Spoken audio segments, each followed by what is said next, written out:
आपस में बात नहीं, आपस में बात नहीं।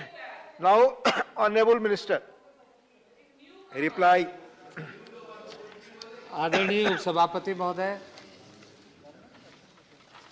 आपका आभारी है कि इसके पहले तमिलनाडु पर और अब कर्नाटका राज्य के संबंध में अनुसूचित जनजातीय संशोधन चौथा संशोधन विधेयक 2022 पर चर्चा करने के लिए अपने अनुमति दी और सदन ने चर्चा किया।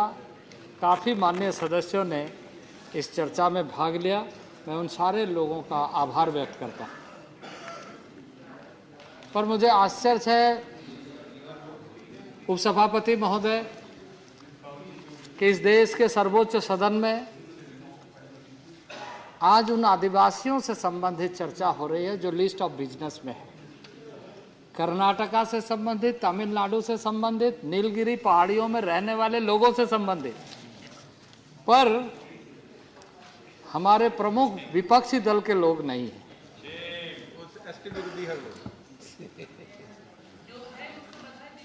अब आप आपस में बात न करें, आप हैं ये रजिस्टर्ड है, आप बोलिए। ऐसे विरोधी दल जिन लोगों ने देश में बहुत लंबे कालखंड तक शासन किया, बहुत सारे सपने दिखाए, और इसलिए आज आदिवासी पूछता है, मैं जिनकी राह देखता हूं बरसों से जाग कर, मैं जिनकी राह देखता हूं बरसों से जाग कर, वो रोशनी का सपना दिखाने वाले क्या हुए? वो जो इधर उधर रहने वाले लोग, जो हमारे पास रहने वाले, वो दोस्ती का नाम से हमें लूटने वाले क्या हुए?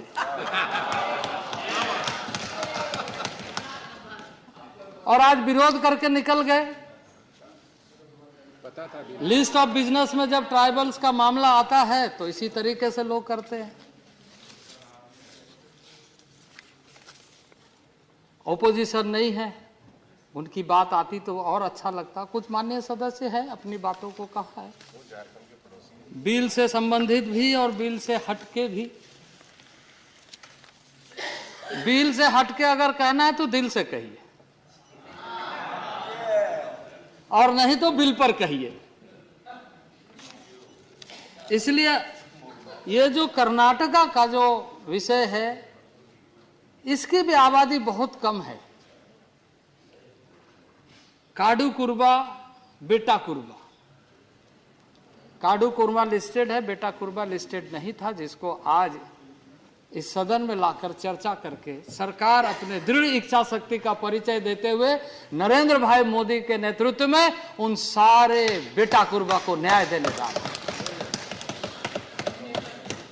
और यह हमारे जो प्रमुख विपक्षी दल के नाते रहने वाले लोग आज इस सदन में नहीं हैं, तो मुझे फिर एक किसी ने लिखा है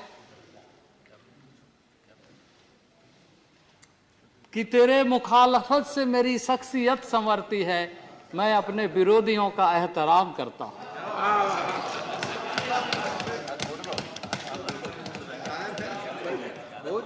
उपसभापति महोदय,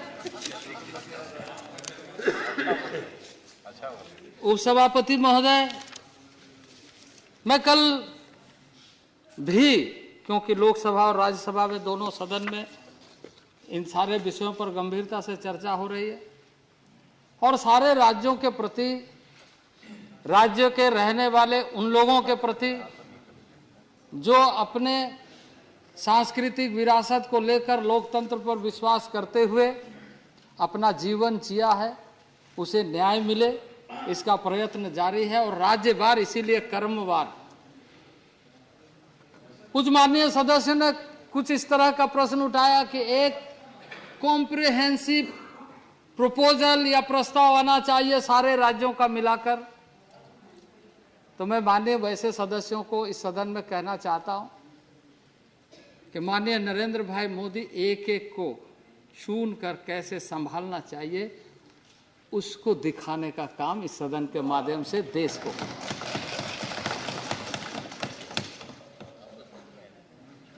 कि जो छूटे हुए लोग हैं, जो पीछे हैं, जो कतारों में रह गए पीछे, उन्हें आगे लेके आना है। जो संविधान की मंशा है, जो लोकतंत्र की मंशा है, जो हर किसी की चाहत है, और इसीलिए देशवासियों ने संविधान को आत्मसात किया और इसलिए कहा कि जो पंक्तियों में पूछे है एक कतार में आ जाए, इसे न्याय मिलना चाहिए और इसे विशेषाधिकार मिलना चाहिए और संविधान का सुरक्षा मिलना चाहिए। लेकिन वो पीछे से आगे नहीं आ पा रहे, और ऐसे खोज के माध्यम से, क्योंकि वो इस देश के सबसे बड़ी ताकत है। लोकतंत्र में जन सबसे बड़ी ताकत होती है।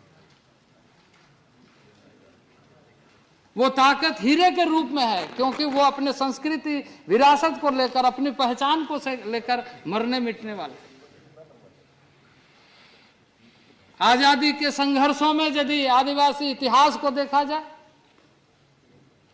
तो वो किसी से छुपा हुआ नहीं है। हालांकि उन दिनों में अंग्रेज तो जुल्म करने वाले थे, लेकिन कुछ ऐसे लेखकों ने भी कलम चुराई है, इतिहासकारों ने भी कलम चुराई है। लेकिन अब वैसे लोगों को भी मान्यता देने का काम नरेंद्र भाई मोदी के नेतृत्व में इस सरकार में हो रहा है। और इसलिए स्वाभिमान दिवस के रूप में अब इस देश के आदिवासी ही नहीं बल्कि देश मनाए। स्वाभिमान देश का होता है, स्वाभिमान देश के समुदाय का होता है, देश के समाज का होता है, चाहे वो जनजाति वर्ग का हो या किसी भी वर्ग का हो। देश के लिए अगर मरता है तो देश उसे सैल्यूट करता है, देश उसको सलाम करता है। ये कहने के लिए नरेंद्र भाई मोदी ने 15 नवंबर को स्वाभिमान दिवस के रूप में, गौरव दिवस के रूप में मनाने का निश्चय किया। इस तरीके से उन सुदूरवर्ती क्षेत्रों में रहने वाले लोगों की पहचान हो।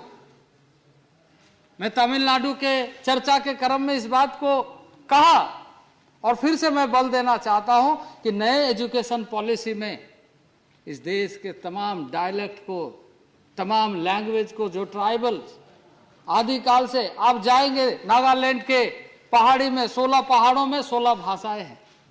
कितने बड़े भाषा विज्ञानी हैं जिसको कांग्रेस के जमाने में महत्व तो नहीं मिला, अब नया एजुकेशन पॉलिसी में उन्हें मान्यता मिल रही है। इस तरीके से देश के सरहदी इलाकों में रहने वाले तमाम जनजाति समुदायों की जो भाषाएं हैं, वो नए एजुकेशन पॉलिसी के माध्यम से कैसे सुरक्षित, संरक्षित, संवर्धन हो, इसके लिए ट्राइबल अफेयर्स मिनिस्ट्री के साथ मिल करके एजुकेशन मिनिस्ट्री काम कर रहा है।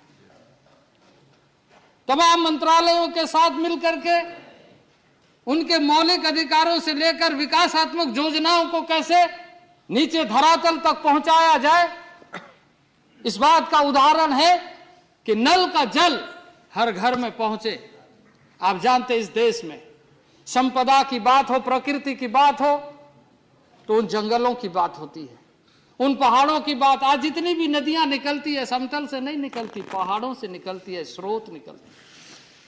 आप खादानें जितने भी देखते हैं, जितने भी मिनरल्स देखते हैं, उन पहाड़ों में मिलती है। जंगलों में पेड़ पौधों, सारी चीजें, प्राकृतिक संपदा उन्हीं लोगों के साथ रहने वाला उन भाइयों के साथ मिलती है। और इसलिए लगातार ये सरकार, खासकर ट्राइबल अफेयर्स, माननीय नरेंद्र भाई मोदी जी के नेतृत्व में, माननीय प्रधानमंत्री जी के नेतृत्व में लगातार काम कर रहा है कि आत्म स्वाभिमान के साथ जनजातीय समुदाय, सुदूरवर्ती क्षेत्र में रहने वाले लोगों को न्याय के साथ, सम्मान के साथ, स्वाभिमान के साथ, पुनर्जागरण के साथ आगे बढ़े, कि उन्हें स्वास्थ्य में, शिक्षा में, रोजगार में, एम्प्लॉयमेंट में, भाषा में, संस्कृति में, परंपरा में, जीवन पद्धति में, उनके जो अक्षुण्ण परंपराएं हैं उसको जीवंत बना के रखने में